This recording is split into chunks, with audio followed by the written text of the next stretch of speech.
asik akan terus berasik.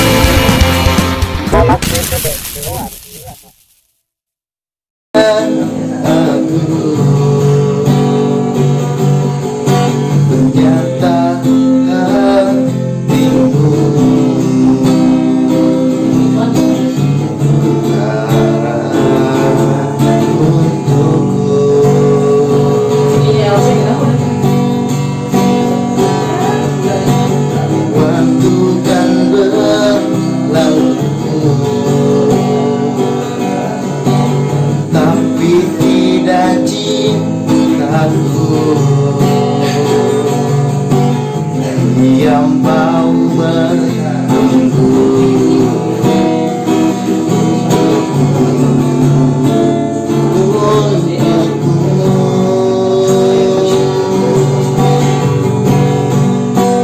aku milikmu malam ini, kan memelukku sampai pagi. Tapi nanti bila ku pergi, tunggu aku di sini. Tunggu aku di sini. Waalaikumsalam warahmatullahi wabarakatuh. Di season kali ini kita sapa dulu ya pemirsa Pomaksi TV-nya. Apa kabar nih semuanya? Alhamdulillah. Semoga baik-baik saja ya.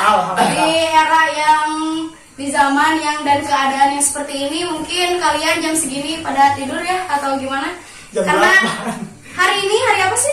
Selasa. Rabu. Rabu. Hari Rabu. Hari Rabu ya. Hari Rabu tanggal 6. tanggal 6 Januari ya. Kemarin kita sudah dari Pomaksi nih, kita itu alhamdulillah dapat penghargaan apa tuh Kang? Ini yang dapat Sebagai penggerak pendidikan karakter pelajar madrasah. Gimana nih para pelajar madrasah, seneng gak nih kita sekarang dapat penghargaan sebagai pelajar yang berkarakter? Alhamdulillah, senang banget. Cek semangat, kita cek semangatnya ya. Kita pakai salam OSIS, oke? Yang di rumah nih yang lagi nonton jangan lupa buat mengikuti dan menjawab salam saya ya, karena wajib hukumnya menjawab salam. Masya Allah. Salam OSIS. Salam pemimpin muda. Orang yang mempunyai sikap kepemimpinan otomatis pasti bisa menjawab ini ya. Insya Allah. Insya Allah. Nah, berarti orang-orang yang ada di belakang saya ini adalah orang-orang yang berpendidikan tinggi, insya Allah ya. Dan ada yang lagi menempuh pendidikan yang akan menjenjang lebih tinggi, gitu kan? Melayang-layang. Dan ada juga yang udah sarjana pendidikan, banyak lah ya. Karena mungkin kita nggak mungkin pelajar berkarakter itu tidak dibarengi dengan guru-guru yang sangat berkarakter, gitu kan? Dan menyongsong untuk siswa-siswa berkarakter juga. Di sini tema kita talkshow kali ini adalah Pomaksi sebagai penggerak karakter pelajar. Temanya hebat ya, berarti otomatis anak-anak Pomaksi ini tuh udah pasti sangat-sangat berkarakter ya. Insya Allah. Nah, di balik Pomaksi ini tuh ada beberapa orang yang mendorong dan menyongsong kita tuh untuk terus berkarakter dan berkreativitas, terus berinovasi gitu. Nah, di antaranya itu ya ini orang-orang yang ada di belakang saya. Perkenalkan, yang baju merah namanya Kang Firman Husaini SH, tapi belakangnya ada O, nggak apa-apa ya. Belakangnya ada O, nggak apa-apa. Dan ini di tengah-tengah, orangnya sih sokol tapi lumayan lah. lumayan pendidikannya gitu kan. Dan juga ini Pomaksi itu nggak akan bisa mendapatkan penghargaan ini tanpa ada kontribusi dan dedikasi terbesar dari beliau. Ya, dia ini adalah ketua umum kita dari Forum OSIS Kabupaten Sukabumi, Kang Dudi Firmansyah ya. Belum ada gelarnya mungkin ya. Tapi semoga aja gelarnya jangan ALM dulu gitu ya kan. Gelarnya harus di butut, jangan di depan dulu. Nah, untuk yang satu Ini adalah orang-orang yang sangat-sangat agresif dalam pemaksi. Masya Allah. Agresif banget itu. Orang ini adalah orang purna dari angkatan kelima tahun kemarin yang selalu sedia dan selalu aktif dalam membimbing kita di pemaksi angkatan ke-6 ini. Dialah founder, fondernya itu ya, berarti ini adiknya founder, yaitu Aisyah. Kang Yudhistira. Assalamualaikum. Waalaikumsalam. Nah, kita coba bincang-bincang ya nih. Kayaknya seru nih kalau misalkan bincang-bincang sama Pasti. ketiga orang yang luar biasa gitu kan. Gimana nih? Siap. Kita mulai dari founder dulu, ketua atau Purna nih. Kira-kira yang mana ya? Gimana pemirsa? Kita mau coba berbincang dulu sama yang mana? Silahkan kalian tulis di bawah. Silahkan komentar ya. Yang Kalau pasti-pasti tuh, aja. nah, kalau komentar sekarang, syutingnya kapan? Bohong. Oke, sekarang kita layangkan aja satu pertanyaan mungkin yang nanti akan dijawab oleh satu persatu dari ketiga orang ini. Jeng. Gimana kan ini tuh karakter temanya itu pemaksi penggerak karakter pelajar gitu kan ya. Otomatis kan seorang pelajar gitu. Seorang pelajar itu menurut para narasumber kita nih, apa sih gitu? Seorang pelajar itu orang yang seperti apa? Orang yang harusnya seperti apa? Orang yang memiliki apa? Dan orang yang harus mendefinisikan dirinya itu sebagai bagaimana gitu. Oke, mungkin bisa dijawab dulu dari founder kita nih. Founder dulu, otomatis kalau gelarnya aja udah SHO gitu kan, pasti bisa lah ya kan mendefinisikan seorang pelajar itu lebih dalam dan secara detail. Mungkin bisa jadi pakai hukum tata negara nih. Seperti apa ya? Oke, kita dengarkan dari Kang Firman Husaini, silakan.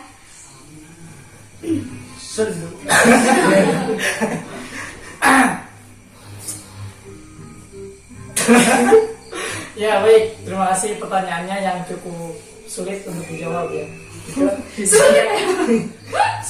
Saya semenjak TK atau PAUD ya sampai dengan saat ini masih mencari-cari apa itu pelajar. Karena sampai dengan saat ini sangat sulit untuk menentukan apa itu pelajar. Namun saya menemukan satu kata pelajar ini kan berasal dari belajar. Orang yang belajar itu atau disebut dengan pelajar. Dan kurikulum atau hal yang dipelajari itu disebut pelajaran. Gitu. Iya. Nah, jadi dari definisi belajar itu sebagaimana hadis dikatakan utlubul ilma. Masya Allah. Minal mahdi. Belajarlah dari kita mulai keluar dari lubang dari lubang ke lubang, artinya jadi dari kita lahir sampai kita meninggal gitu kan maksud dari kalimat tersebut.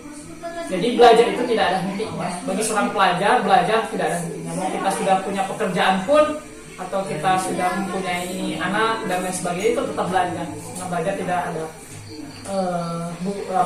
tidak ada masa dan waktunya gitu, tidak terbatas. Nah, adapun belajar formal itu memang ada standarnya sebagaimana di Undang-Undang Nomor 23 tahun 2004 ya, tentang Sistem Pendidikan Nasional, bahwa yang dikatakan pelajar itu adalah mereka yang belajar di pendidikan formal. Jadi itu yang nanti dikeluarkan ijazahnya gitu, ada sebagai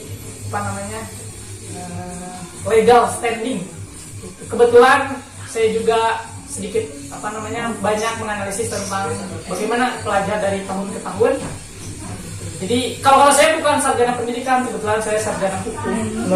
Dan tidak ada online-nya. Alhamdulillah. Alhamdulillah, katanya nggak ada online, diklarifikasi sekarang ini. Jadi Langsung. kalau online sebenarnya lebih online yang tidak ujian. Mungkin itu angkatan saya ya. Siap. Jadi alhamdulillah, jadi kita dari Pemaksi menggagas bagaimana pencanangan dari peningkatan soft skill, belajar soft skill bagaimana kita meningkatkan soft skill, bicara, terus public speaking, kemudian minat dan bakat ditingkatkan, lalu banyak hal-hal yang baru yang dapat kita dapatkan di Pomaksi. Pomaksi salah satunya, wadah, salah satu, bukan satu-satunya. Silakan ambil organisasi yang lain, tapi di Pomaksi kita lebih mencanangkan bagaimana kita bisa dilatih seorang pemimpin yang baik. Itulah belajar yang saya pahami. Mungkin itu. Oh, itu mungkin lebih ke makna belajar dengan kehukuman tata negaranya ya gitu ya kan. Ada undang-undangnya dilayangkan tadi dan juga hadisnya juga dibacakan. Nah, otomatis pemirsa Pomaksi TV pasti udah hafal ya itu hadis di luar kepala mungkin. Familiar ya. Nah, kita akan coba ulik dari jawaban ya di sebelahnya Kang Firman ini. Ketua Forum OSIS Madrasah Aliyah Kabupaten Sukabumi yang sedang menjabat kali ini. Oke, sebentar lagi mungkin kita akan turun ya. Semoga aja tidak menurunkan martabat dan harkat derajat kita. Oke, silakan Kang Rudi, gimana nih? Apa sih makna pelajar sendiri bagi Kang Rudi? Baik, terima kasih. Ya mungkin jika ditafsirkan dengan landasan akan sama seperti Kang Firman. Namun yang saya pahami, yang saya cerna, yang saya tafsirkan bahwa pelajar itu adalah sebuah generasi ya dimana yang sedang menempuh yang tadi belajar pelajaran, seorang pelajar yang belajar pelajaran gitu ya. Sebuah generasi yang menempuh pelajaran yang dimana akan menjadi penerus bangsa, negara, dan tentunya kemajuan agamanya gitu ya. Karena kita basicnya madrasah, tentu kita harus pelajar di sini utamanya pelajar madrasah harus mengutamakan akhlaknya dengan ya nilai-nilai keagamaan supaya menjadi generasi yang berakhlakul karimah seperti itu mungkin ya. Hebat. Ternyata Kang Rudi ini lebih sangat mencintai madrasah gitu. Karena dia lebih menonjolkan identitas madrasahnya. Mungkin Kang Firman, oke jangan tegang Kang Firman. Jangan ngantuk. Banyak job yang lain. Ini bukan perlombaan, santai ya. Kita sekarang sudah serumat ya. Bukan kita serumat. Kita akan di sini kita akan mengulik apa itu pelajar, karakter pelajar itu kita akan dibentuk seperti apa di Pomaksi ini. Nah, mungkin dari narasumber yang satu ini nih, semuanya akan dijawab gitu kan. Biasanya dia lebih agresif soalnya. Otomatis jawabannya juga kayaknya lebih berbobot dan banyak gitu. Jadi berat gitu kan. Ya. Gimana nih Kang Yudis? Arti pelajar bagi Kang Yudis sendiri itu apa sih? Baik. Saya kayaknya minum dulu ya. Oh, silakan. Bismillah. Ya, Sponsor asik ya. Oh, sebagai Betul. Maaf saya puasa dulu. Alhamdulillah, saya sebelumnya alhamdulillah ucapkan selamat HAB Kementerian Agama Republik Indonesia yang ke-75. Mudah-mudahan Indonesia rukun selalu, damai selalu, dan terkhusus untuk madrasah teruslah di garda terdepan wujudkan madrasah hebat bermartabat. Luar biasa. Luar biasa. Tadi yang pertama sudah secara etimologi sudah dibahas sama Kang Firman yang luar biasa, maknanya mendalam. Secara historis dan filosofis mungkin sudah dibahas sama Kang Rudi yang maknanya sudah tersentit juga. Dan insya Allah saya akan membahas secara sosiologis aja. Jadi ke sikap masyarakatnya dan juga sikap siswa. Saya pikir saya datang di Cicurug ke Cibadak ini kan naik angkot. Saya naik angkot kan, ada kakak naik motor ke sini. Saya lihat tahun kemarin saya di Cibadak ini rambut masih panjang gitu ya. Sekarang jadi botak gitu ya. Sekarang kostrat. Nah, makna belajar itu adalah berubah dari ketidaktahuan menjadi tahu. Itu simple. Karena sosiologis. Ketika Alpi berbicara, "Hai guys, perkenalkan ini Kang Firman, ini Dudi, ini Yudis." Di situ kita belajar bahwa belajar itu bukan apapun, apa saja itu bisa belajar, mengenal seseorang, mengenal apapun. Menurut saya belajar itu adalah dimanapun kita berada, kapanpun kita belajar, kapanpun dan dimanapun itu belajar. Tentunya kita belajar di OSIS. artinya belajar tentang aspek sosiologis. Di sini kita belajar bagaimana soal kepemimpinan. Bagi saya secara etimologis itu sudah lengkap sama Kang Firman. Tapi ini kan bukan lomba cerdas cermat, Iya. tapi saya mencermati Iya. bagaimana. Nah, itu berarti arti dari belajar itu mencermati. Mencermati. Itu dari belajar ya. Mencermati, mencintai, Ya. dan Menghargai. menghargai. Oh. Kalau Toleransi. melupakan termasuk belajar. Termasuk.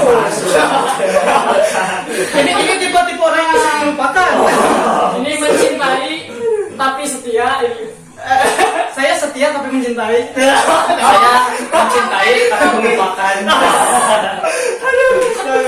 Yang mungkin seperti yang itu. lebih ekstrim. Lebih ekstrim. Tapi pilihlah yang sebelah kanan. Kanan mana? Maksudnya kanan berarti. Saya dong, paling cantik ini ya kan? Oh. Ya jadi seperti itu Mbak Nana, Mbak Afi. Banana semongko kali ya.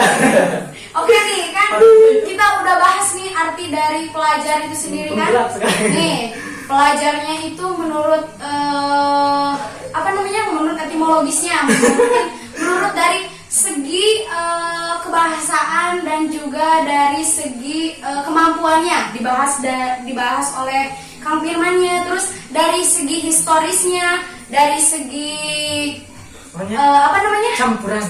Campurannya pokoknya kalau Kang Kang Budi ini lebih ke historis sama arti dari pelajar bagi madrasah itu sendiri. Nah, kalau mungkin dibahas dari Kang Yudis itu menyimpulkan kalau belajar itu berarti bukan di mana kita harus di mana kita berada, tapi di mana pun kita berada itu adalah kita sedang belajar. Nah, oke, mungkin kan dari pelajaran ini nih secara sosiologis, kita bahas secara sosiologis ya. Mungkin anak-anak madrasah yang jurusan IPS nih, tapi nggak menutup kemungkinan anak IPA, anak bahasa, anak apapun itu bisa memungkiri apa artinya arti dari pelajar menurut sosiologis ini, karena mereka kan sama-sama manusia ya kan, sama-sama manusia pasti memiliki dan bisa mempunyai arti penting dari pelajar itu sendiri secara sosiologis itu seperti apa gitu. Nah, secara sosiologis ini nih, otomatis dari belajar kita telah belajar arti namanya konflik sosial, ya kan? Konflik masyarakat. Terus ada juga perubahan sosial nih, perubahan sosial yang dialami oleh pelajar itu sendiri. Nah, perubahan yang dialami oleh pelajar itu sendiri kan bisa berarti dari mungkin menjurus ke hal positif dan juga menjurus ke hal yang negatif. Nah, di tema kita yang kali ini adalah penggerak karakter pelajar, otomatis kita menjurusnya ke hal yang positif nih ya. Oke, sekarang saya pengen tahu nih, Pomaksi ini itu organisasi yang sangat-sangat positif mungkin menurut saya ya. Tapi menurut Kang Firman sebagai founder sendiri gitu ya kan, gimana sih Pomaksi ini kenapa bisa berdiri gitu? Kenapa harus Pomaksi namanya? Terus kenapa harus OSIS aja yang dilibatkan? Terus kenapa harus madrasah aja gitu kan yang dilibatkan dalam organisasi forum besar ini gitu kan? Otomatis kita akan tahu jawabannya dari founder kita gitu kan, yang tahu historis besarnya pergerakan Pomaksi dari awal itu seperti apa, hambatan SWOT-nya gitu ya kan, SWOT yang dihadapi oleh Pomaksi itu seperti apa. Mungkin ya Bang Firman, gimana tuh? Pertanyaannya yang sangat penting. Nah, ini penting Dicatat. Mengawali dari tadi teori sosiologi. Yes. Ada yang disebut dengan teori interaksionalisme simbolik, bahwa seluruh makhluk ini harus berinteraksi satu sama lainnya. Nah, dari interaksi tersebut diperlukan kejernihan otak kita dan diperlukan pendidikan juga yang tadi. Nah, kita tahu bahwa kita sebagai manusia tidak bisa diam begitu saja ketika melihat kekurangan atau ketidaknyamanan atau ketidakpuasan itu ada gitu. Sehingga sebenarnya adanya Pomaksi ini wujud dari bentuk bahwa kita itu peduli terhadap hal tersebut. Karena tadi interaksionalisme simbolik ini bahwa kita berinteraksi untuk satu simbol gitu. Simbol apa di sini? Ya Pomaksi. Pomaksi di sini sebagai simbol pemersatu. Kita tahu bahwa selain Pomaksi juga ada forum yang lain, tapi pemersatu dalam hal yang lebih spesifik di sini, yaitu menyatukan unsur yang tidak terpenuhi, yaitu unsur madrasah. Madrasah mungkin untuk sebagian orang ya cenderung biasa-biasa saja, gitu. Tapi menurut saya sendiri punya kelebihan yang khusus dan perlu kita perjuangkan bersama-sama. Sebagaimana para pendiri kita dahulu, kita adanya organisasi kemasyarakatan Nahdlatul Ulama yang dipimpin oleh Kiai Haji Hashim Asy'ari, dan kita tahu organisasi masyarakat Muhammadiyah yang dipimpin oleh Kiai Haji Ahmad Dahlan, semuanya punya madrasah. Berawal dari semangat perjuangan yang diperjuangkan oleh para pendiri bangsa, sehingga mengakar kepada kita generasi madrasah. Di madrasah jangan ke depan tidak ada yang kita sebut dengan ketimpangan di dalam pendidikan, tidak ada. Karena madrasah itu punya historis yang sangat membekas kepada diri kita. Nah, ada dengan dibentuknya Kementerian Agama, maka muncul satu lembaga yang disebut dengan madrasah. Itu secara de jure madrasah itu ada. Nah, ketika ada madrasah, maka ketika itulah ada yang disebut dengan kegiatan-kegiatan di madrasah. Maka disebutlah dengan organisasi siswa intra madrasah. Nah, OSIS ini saya lihat bahwa potensinya itu sangat besar. Masyarakat di Indonesia mungkin lupa dengan adanya regenerasi. Jadi masalahnya itu adalah regenerasi kepemimpinan. Kenapa carut-marut adanya banyak masalah? Ya karena regenerasi kepemimpinan itu loh. Sehingga saya berharap bahwa regenerasi kepemimpinan yang ada di OSIS-OSIS atau OSMA-OSMA Informasi akan terus beraksi.